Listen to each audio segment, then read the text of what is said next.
Γεια σας! Σήμερα θα δούμε μία συνταγή για εύκολο και γρήγορο ελαφρύ cheesecake σε ποτήρι, οπότε πάμε να ξεκινήσουμε. Παίρνω περίπου 50 γραμμάρια αμύγδαλα με 2 κουταλιές ζάχαρη και τα χτυπάω στο μούλτι μέχρι να θρηματιστούν. Παίρνω και 3 με 4 μπισκότα και τα θρηματίζω και αυτά.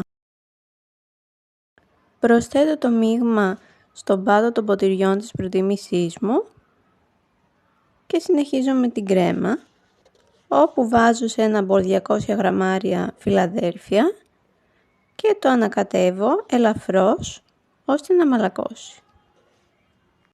Μπορώ να προσθέσω και ξύσμα λεμονιού για να το αρωματίσω. Ύστερα προσθέτω ένα κεσεδάκι γιαούρτι στραγγιστό και 2 κουταλιές της σούπας άχνη ή 1,5 ανάλογα με το πόσο γλυκό θέλω να το κάνω. Βάζω και 1 κουταλιά της σούπας εκχύλισμα βανίλιας και ανακατεύω. Προσπαθώ να διαλύσω τους κόκκους από το γιαούρτι και το τυρί ώστε να έχω μια αλία υφή.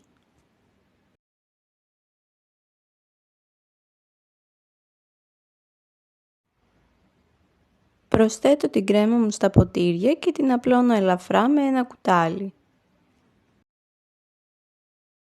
Σε περίπτωση που λερώσω τα ποτήρια καθώς βάζω την κρέμα, μπορώ να τα καθαρίσω με λίγο χαρτί.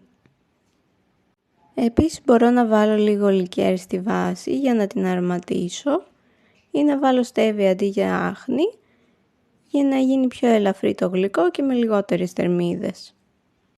Έτσι θα είναι και πιο κατάλληλο για διαβητικούς.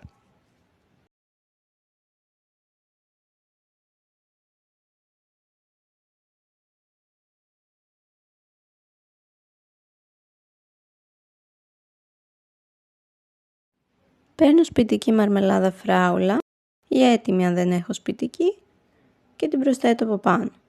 2 με 3 κουταλιές είναι αρκετές στο κάθε ποτήρι. Άμα θέλουμε μπορούμε να τις έχουμε και ολόκληρες για να φαίνονται πιο ωραία στο γλυκό. Και το γλυκάκι μας είναι έτοιμο. Διατηρείται στο ψυγείο.